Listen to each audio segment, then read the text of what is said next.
જાગવાન થતી હતી બોવાળા પણ મેં કીધું આપણે નહીં જઈશું તો આપણી પેઢી ઉઠી જાય. હાલો ગાઈસ, કેમ છો બધા મિત્રો? મજામાં છો? બધાને જય શ્રી રામ ને ગુડ મોર્નિંગ. આપણે જવાનું છે દૂધ ભરવા માટે. આપણે નીકળી જાય સીધા દૂધ ભરવા માટે, પણ આપણે હતા અડધી નિંદરમાં. ચા તો આપણે મળી ગયા ભાઈ ગાયું લઈને. રગાભાઈને આપી દીધું દૂધનું કેન ખાલી કરીને સીધા આવી જાય જીમમાં આવીને જોયું તો શું અહીંયા તો કોઈ હતું નહીં, પણ તોય તે આપણે આપણું એકલા વર્કઆઉટ પૂરું કરી લઈશું. વર્કઆઉટ પૂરું કરીને નીકળવાની તૈયારી કરતા થયા. ત્યાં તો સામે આપને બતાવી દો કાચ બતાવી દો. મેં કીધું આપણે પહેલાં એકાદો વિડીયો ઉતારી લઈ, બધાને બતાવતો થાય. પછી આપણે નીકળી ગયા સીધા ઘર તરફ જવા માટે. નાઈ ધોઈને ફ્રેશ થઈને સીધા આપણે આવી ગયા તબેલા આવી જાય. જોયું તો આ એક ગાન હતી. પછી ગાને ગોતવા ભાઈ લાંબીના કરી દીધા, દોડાઈ ઘડી આમ ને આમ.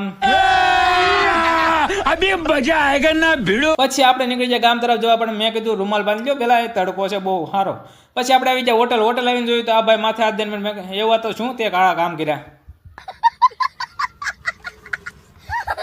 પછી આપણે આવી જાય રેલવે સ્ટેશન આવીને જોયું તો અહીંયા થોડું કામ હતું, કામ પતાવીને સીધી આપણે આવી જાય આપણી વાસળીઓ પાસે.